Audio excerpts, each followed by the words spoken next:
The brothers rush in with swords drawn, wrest his glass out of his hand, and break it against the ground. His rout makes sign of resistance, but are all driven in. The attendant spirit comes in. "What? Have you let the false enchanter escape? O ye mistook, he should have snatched his wand and bound him fast. Without his rod reversed and backward mutters of dissevering power, we cannot free the lady that sits here in stony fetters fixed and motionless. Yet stay, be not disturbed. Now I bethink me, some other means I have which may be used, which once of Meliboeus old I learnt, the soothest shepherd that e'er piped on plains.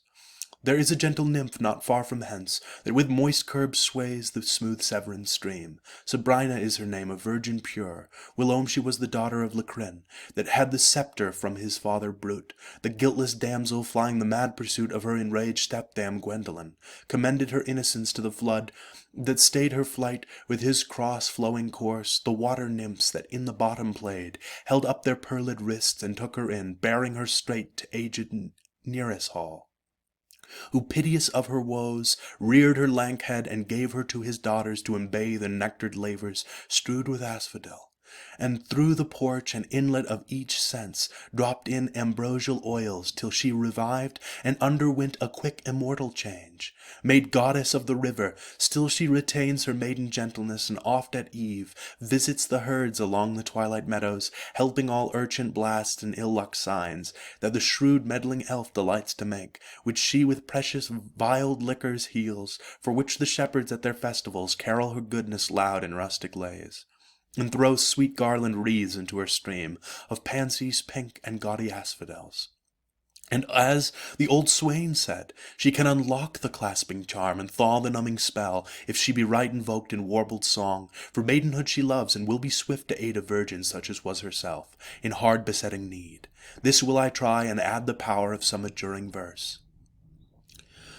Sabrina fair, listen where thou art sitting, under the glassy, cool, translucent wave, in twisted braids of lilies knitting the loose train of thy amber-dropping hair. Listen for dear honor's sake, goddess of the silver lake, listen and save.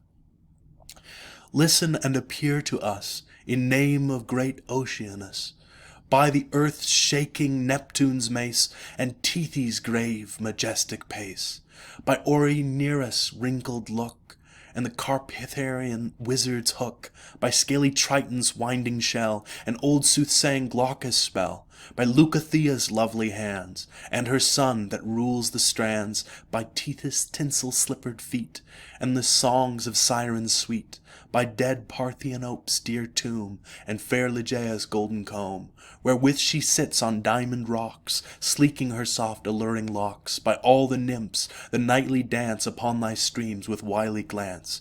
Rise, rise, and heave thy rosy head from thy coral-paven bed, and bridle in thy headlong wave, till thou our summon answered have. Listen and save. Sabrina rises, attended by water nymphs, and sings. By the rushy fringed bank, where grows the willow and the osier dank, my sliding chariot stays, thick set with agate and the azure sheen of turquoise blue and emerald green, that in the channel strays. Whilst from off the waters fleet, thus I set my printless feet o'er the cowslip's velvet head, that bends not as I tread. Gentle swain, at thy request I am here. Goddess dear, we implore thy powerful hand to undo the charmed band of true virgin here distressed, through the force and through the wile of unblessed enchanter vile. Shepherd, 'tis my office best to help ensnared chastity. Brightest lady, look on me. Thus I sprinkle on thy breast drops that from my fountain pure I have kept of precious cure, thrice upon thy finger's tip, thrice upon thy rubied lip, next this marble venomed seat, smeared with gums of glutinous heat. I touch with chaste palms moist and cold, now the spell hath lost his hold, and I must haste ere morning hour to wait in Amphitrite's bower. Sabrina descends, and the lady rises out of her seat. Virgin, daughter of Lacrin, sprung of old Anchises line.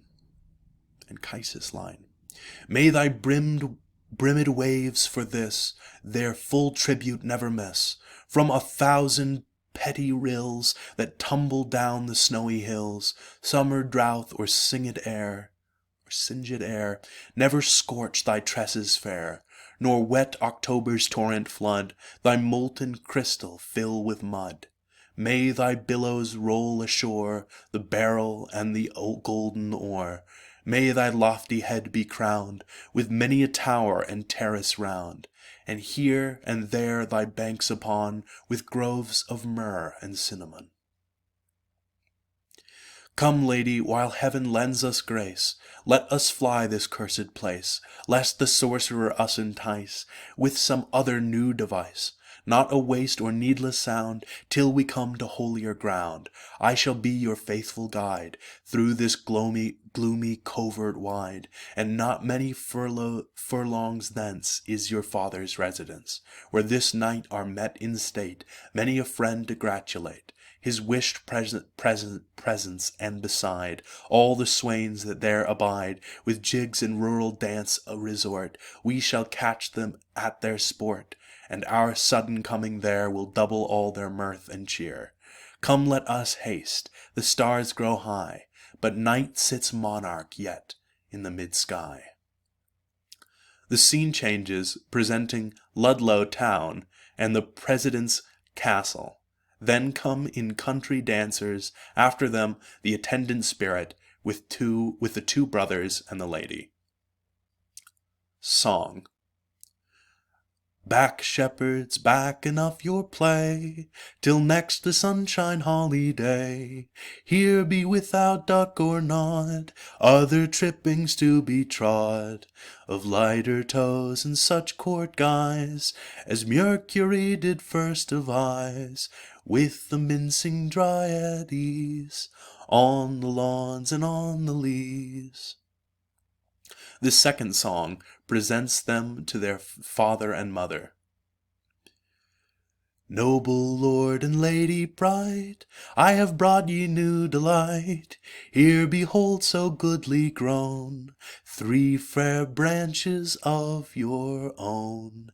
Heaven hath timely tried their youth, their faith, their patience, and their truth, and sent them here through hard assays, with the crown of deathless praise, to triumph in victorious dance, o'er sensual folly and intemperance.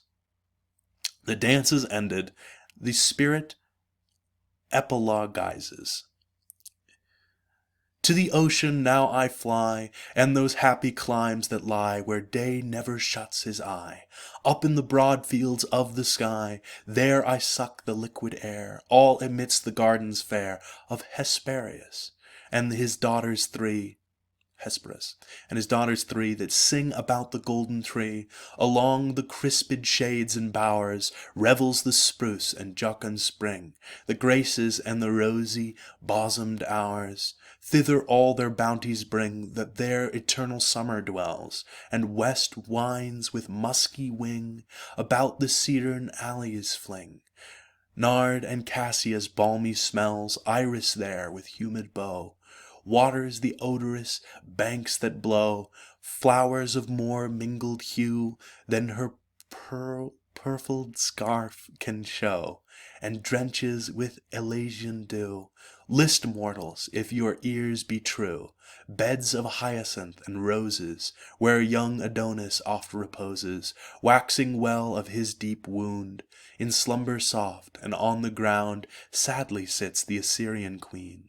But far above in spangled sheen celestial Cupid, her famed son advanced, holds his dear Psyche sweet entranced, after her wandering labours long, till free consent the gods among make her his eternal bride. And from her fair unspotted side 2 blissful twins are to be born, youth and joy, so Jove hath sworn.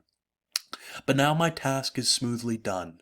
I can fly, or I can run quickly to the green earth's end, where the bowed welkin slow doth bend, and from thence can soar as soon to the corners of the moon.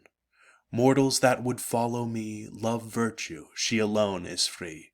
She can teach ye how to climb higher than the sphery chime, or if virtue feeble were, heaven itself would stoop to her.